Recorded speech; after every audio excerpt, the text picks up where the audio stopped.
Hello friends, welcome to my YouTube channel Bandhu GS and English.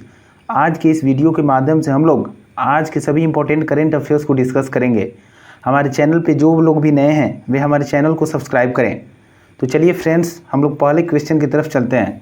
आज का पहला question है, विश्व बैंक ने कोरोना वायरस वैक्सीन फंडिंग को कितना तक बढ़ाया है? तो इसका करेक्ट आंसर हो जाएगा 20 बिलियन। विश्व बैंक ने विकासशील देशों के लिए कोविड-19 टीकों के लिए $8 बिलियन के अतिरिक्त वित्त पोषण की घोषणा की है। इसके साथ कोविड-19 वैक्सीन के लिए उपलब्ध कुल वित्त पोषण $20 बिलियन तक पहुंच जाता है। इससे पहले विश्व बैंक ने इसके लिए $12 बिलियन की वित्त पोषित की घोषणा की थी। इस फंडिंग का इस्तेमाल अगले 18 महीनों 2022 के अंत तक किया जाएगा। नेक्स्ट क्वेश्चन की तरफ हम लोग बढ़ते हैं। दूसरा क्वेश्चन है, किसने 25 मिलियन से अधिक ऑनलाइन उद्यमियों को सक्षम करने के लिए शॉप्सी लॉन्च किया है? तो इसका करेक्ट आंसर हो जाएगा फ्लिपकार्ट। फ्लिपकार्ट ने शॉप्सी नामक का ऐप लॉन्च किया है जो भारतीयों को बिना किसी निवेश के अपना ऑनलाइन कारोबार शुरू करने में सक्षम बनाएगा। फ्लिपकार्ट का लक्ष्य 2023 तक शॉप्सी की मदद से 25 मिलियन से अधिक ऑनलाइन उद्यमियों को सक्षम बनाना है। नेक्स्ट क्वेश्चन की तरफ हम लोग आगे बढ़ते हैं। नेक्स्ट क्वेश्चन है, किस भारतीय बैंक ने अपना 66वां स्थापना दिवस मनाया है? तो इसका करेक्ट आंसर हो जाएगा SBI। देश का सबसे पुराना वाणिज्यिक बैंक भारतीय स्टेट बैंक SBI 1 जुलाई को अपना 66वां वर्ष मना रहा है। SBI की स्थापना 1806 ईस्वी में इंपीरियल बैंक ऑफ इंडिया के माध्यम से स्थापित किया गया था। बैंक ऑफ कोलकाता से बना है। बैंक ऑफ मद्रास को अन्य दो प्रेसिडेंसी बैंकों बैंक ऑफ कोलकाता और बैंक ऑफ बॉम्बे का विकल्प विलय कर इंपीरियल बैंक ऑफ इंडिया बनाया गया, जो बाद में 1955 में इस दिन भारतीय स्टेट बैंक बन गया। नेक्स्ट क्वेश्चन की ओर हम लोग आगे बढ़ते हैं। हाल ही में भारतीय नौसेना ने किस देश के साथ सैन्य अभ्यास किया है? तो इसका करेक्ट आंसर हो जाएगा दक्षिण कोरिया। भारतीय नौसेना के युद्धपोत ने पूर्वी चीन सागर में दक्षिण कोरियाई पोत के साथ सैन्य अभ्यास किया। नौसेना साझेदारी अभ्यास का उद्देश्य समुद्री क्षेत्र में साझेदार नौसेनाओं के साथ अंतर संचालनीयता को बढ़ाना और सर्वोत्तम प्रथाओं के आदान प्रदान की सुविधा प्रदान करना है। नेक्स्ट क्वेश्चन की ओर हम लोग बढ़ते हैं। अगला क्वेश्चन है,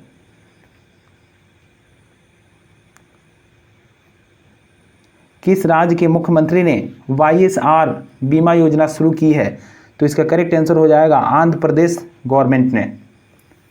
आंध्र प्रदेश के मुख्यमंत्री YS जगन मोहन रेड्डी ने नए दिशा निर्देशों के साथ YSR बीमा योजना शुरू की है, जहां सरकार स्वयं मृतक के परिवार को बीमा दावों को आसान बनाने के लिए सीधी बीमा राशि का भुगतान करेगी।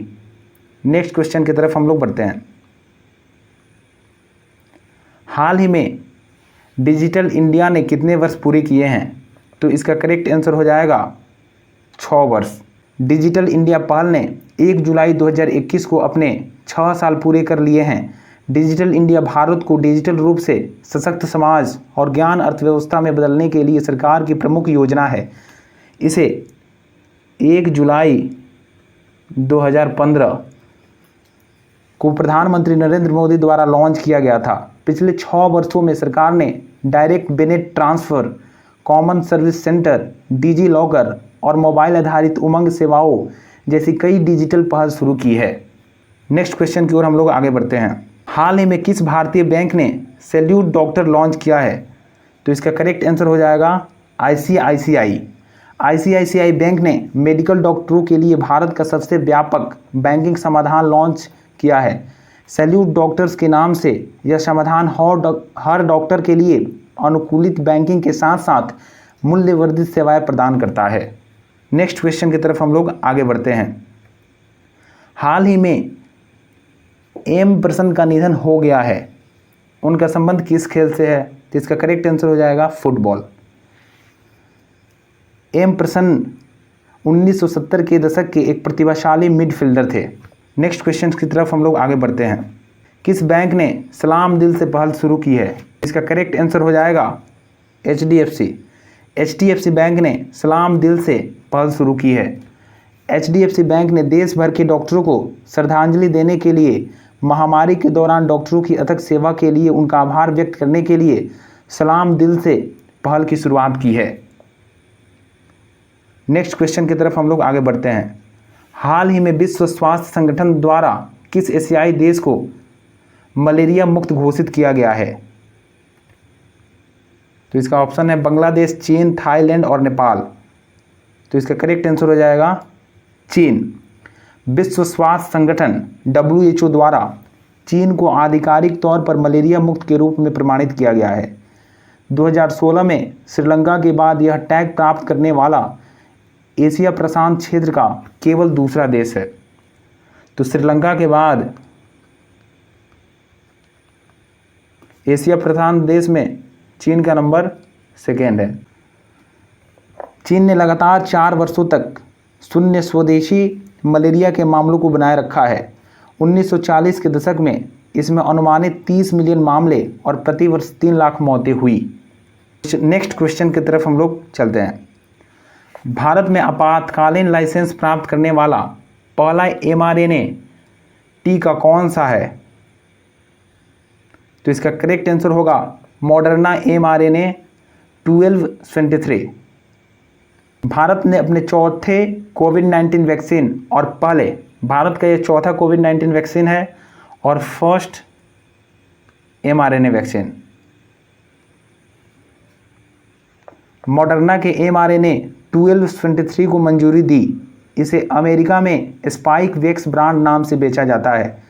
अब टीकों को नैदानिक अध्ययनों को पूरा किए बिना भारत में आयात किया जा सकता है। मॉडर्ना वैक्सीन जिसकी प्रभावशीलता 94.1% है। भारत में भारतीय फार्मा कंपनी सिप्ला के माध्यम से उपलब्ध होगी। किस कंपनी के माध्यम से? तो सिप्ला कंपनी के माध्यम से भारत में उपलब्ध होगी। नेक्स्ट क्वेश्चन की तरफ हम लोग बढ़ते हैं। हाल ही में AJNIFM और किस कंपनी के बीच MOU हस्ताक्षर हुआ है? तो इसका करेक्ट आंसर हो जाएगा माइक्रोसॉफ्ट। AJNIFM का फुल फॉर्म होता है Arun Jaitley national institute of financial management.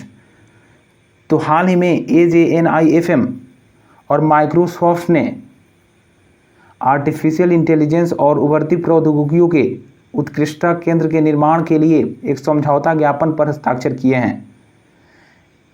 MOU सार्वजनिक वित्त के भविष्य को बदलने और आकार देने के लिए क्लाउड, आर्टिफिशियल इंटेलिजेंस और उभरती प्रौद्योगिकियों की भूमिका का पता लगाने का प्रयास करता है।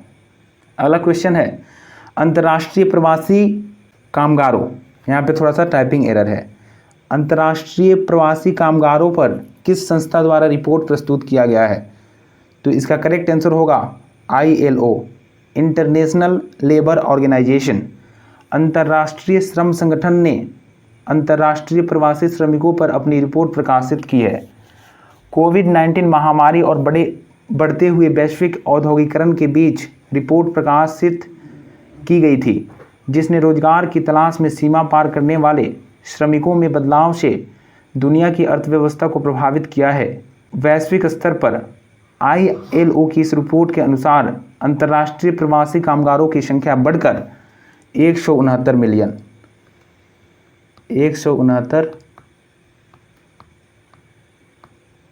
मिलियन हो गई है।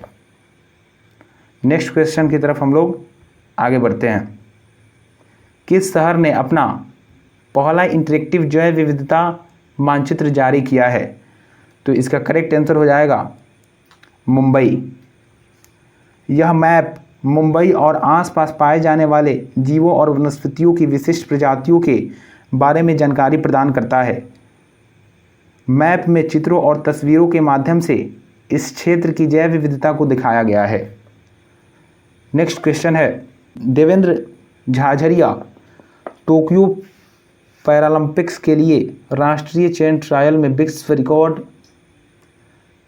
बनाते हुए अपना स्थान पक्का किए हैं।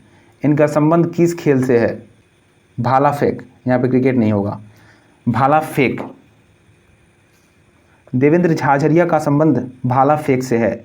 उन्होंने दिल्ली के जवाहरलाल नेहरू स्टेडियम में ट्रायल के दौरान 65.71 मीटर की दूरी तक भाला फेंका। झाझरिया ने क्वालिफाइंग इवेंट में 63.97 मीटर के अपने पुराने रिकॉर्ड को तोड़कर 65.71 मीटर का नया विश्व रिकॉर्ड बनाया है। 40 वर्षीय देवेंद्र झाझरिया ने पैरालंपिक्स में पुरुषों की F46 श्रेणी में 2 स्वर्ण पदक जीते हैं। ये जो है 2 स्वर्ण पदक भी जीते हैं। तो फ्रेंड्स, आज का हमारा करंट अफेयर्स फिनिश होता है। तो यदि हमारा कंटेंट आप लोगों को पसंद आ रहा हो तो आप लोग हमारे चैनल को सब्सक्राइब करें और हमारे चैनल को अपने फ्रेंड्स के साथ भी शेयर करें ताकि उनको भी करंट अफेयर्स का लाभ मिल सके। धन्यवाद।